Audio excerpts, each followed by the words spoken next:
नमस्कार दर्शकों, मेरा नाम है मनीष कुमार सिंह और आप देख रहे हैं 4 PM महाराष्ट्र और आपका बहुत बहुत स्वागत करता हूं। शुरुआत करने जा रहा हूं महाराष्ट्र की सबसे बड़ी खबर से और बड़ी खबर यह है कि क्या महाराष्ट्र के सीएम देवेंद्र फडणवीस की विधायकी खतरे में पड़ गई है, क्योंकि उनके नाम पर एक समन जारी हुआ है दोस्तों, जिसने महाराष्ट्र की सियासत में हलचल पैदा कर दिया है।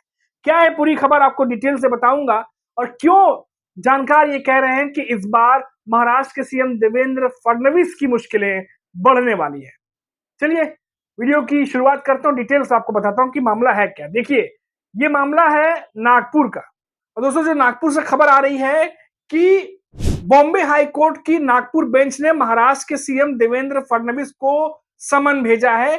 कांग्रेस नेता प्रफुल्ल विनोद राव, जो ये कांग्रेस के नेता हैं, इन्होंने कोर्ट में याचिका डाली थी कि इसमें सीएम देवेंद्र फडणवीस के नागपुर साउथ वेस्ट विधानसभा सीट से जीत को चुनौती दी गई थी। आपको पता होगा कि विधानसभा चुनाव में देवेंद्र फडणवीस इस सीट से जीत गए थे, जिसको भी कांग्रेस के नेता जो हैं प्रफुल्ल विनोद राव, उन्होंने चुनौती दी, याचिका दायर की थी कोर्ट में। अब इस सीट से जो गुडादे चुनाव हार गए थे, जिन्होंने याचिका दायर की थी वो चुनाव हारे थे। और अब देखिए दोस्तों, यहां पर अब समन आ गया है सीएम देवेंद्र फडणवीस को। अब और डिटेल में चलते हैं। देखिए, न्यूज एजेंसी है आईएएनएस, उनके मुताबिक जो रिपोर्ट सामने आ रही है, कांग्रेस नेता को देवेंद्र फडणवीस ने 39,710 वोटों के अंतर से हराया था। और जो गुडादे, जो कांग्रेस के नेता हैं प्रफुल्ल, उन्होंने फडणवीस पर भ्रष्ट आचरण का आरोप लगाया। जस्टिस प्रवीण पाटिल की बेंच ने सीएम देवेंद्र फडणवीस को 8 मई तक जवाब दाखिल करने का निर्देश दे दिया है। अभी इस खबर के आने के बाद महाराष्ट्र की सियासत में हलचल जो है अब बढ़नी थी, क्योंकि मामला नागपुर से जुड़ा है और सबसे बड़ी बात कि उस विधानसभा क्षेत्र से जुड़ा है जहां से महाराष्ट्र के सीएम देवेंद्र फडणवीस जीत करके आ रहे हैं। अब देखिए दोस्तों, आगे क्या है। अब जो चुनाव हुए थे विधानसभा में, थोड़ा सा उसको जानना भी जरूरी है कि इस विधानसभा सीट पर जहां से देवेंद्र फडणवीस जीते, आखिर वहां हुआ क्या था। अब विधानसभा चुनाव में देवेंद्र फडणवीस को कुल इस सीट पर 1,29,401 वोट मिले और वहीं कांग्रेस के नेता जो इनके सामने खड़े थे, उन्हें मिला 89,000, यानी कि 89,691। अब वोट शेयर का आंकड़ा अगर देखें तो फडणवीस को, जो महाराष्ट्र के सीएम हैं, उन्हें 56.88% जो है, और प्रफुल्ल विनोद राव गुडादे, जो कांग्रेस के नेता, उनको 39.43 वोट मिले, जो परसेंटेज है। अब देखिए, ईवीएम वोट के आंकड़ों में सीएम को जो है वो करीब करीब बताया जा रहा है कि 12,000 के करीब, 1,27,726, और गुडाने को जो है वो 8,085,115 वोट मिले थे। अब वहीं अगर पोस्टल बैलेट में देवेंद्र फडणवीस को 1,675 और कांग्रेस उम्मीदवार को 1,176 वोट मिले, तो पोस्टल बैलेट में जो मार्जिन था वो बहुत ज्यादा कम था। अब नागपुर साउथ वेस्ट सीट पर कुल 12 उम्मीदवार मैदान में थे, जो अभी 2024 विधानसभा चुनाव हुआ, और कुल 17 राउंड की गिनती के बाद नतीजे घोषित किए गए। ये सीट बीजेपी की मजबूत सीट मानी जाती है और यहां से देवेंद्र फडणवीस करीब करीब 4 बार जो है वो जीत चुके हैं। अब पहली बार वो साल 2009 में फिर यहां जीते थे, उसके बाद विजेता बने, इसके बाद 2024, 19 और 24 में अब जीते हैं।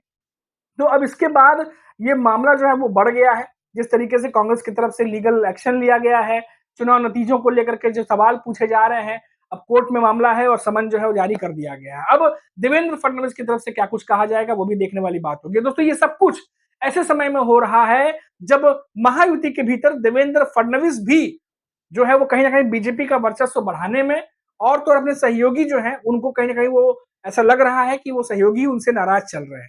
तो यहाँ भी जो है देवेंद्र फडणवीस जो है वो अकेले हैं, लेकिन बीजेपी को जो है वो वर्चस्व बढ़ाने के लिए महाराष्ट्र में लगातार काम कर रहे हैं। और इसी वजह से कभी कभी सुनने में आता है, खबर आती है कि अजीत पवार नाराज चल रहे हैं, कभी एकनाथ शिंदे नाराज चल रहे हैं, तो कभी अजीत पवार को कोई चीज दी जाती है तो एकनाथ शिंदे को नहीं मिल पाती है। एकनाथ शिंदे के लिए पावर अगर थोड़ा बढ़ाया जाता है, जैसे कि खबर आती है कि जो फाइलें हैं वित्त मंत्रालय की वो भी अब एकनाथ शिंदे देखेंगे, तो फिर वो मामला जो है अजीत पवार की एनसीपी के नेताओं को पसंद नहीं आता। तो ये तमाम खींचतान चल रही होती है। उसके बाद बीच में हमने देखा कि महाराष्ट्र में भाषा को लेकर भी काफी विवाद हुआ, मराठी भाषा, हिंदी भाषा, और अभी खबर आई कि देवेंद्र फडणवीस ने कहा कि मराठी भाषा सीखनी चाहिए, लेकिन कक्षा 1 से 5वीं तक जो है वो देवेंद्र फडणवीस ने कहा है कि मराठी, इंग्लिश और हिंदी, ये तीनों भाषाएं जो है वो रहेंगी। भारत सरकार की तरफ से कहा गया है कक्षा 1 से 5 तक, ताकि जब महाराष्ट्र के जो स्टूडेंट हैं वो बहुभाषी होंगे तो भारत में अन्य देशों में भी जाके अन्य राज्यों में भी जाके काम करने में और अपॉर्चुनिटी उन्हें ज्यादा मिलेगी। तो ये तमाम बातें कही जा रही हैं।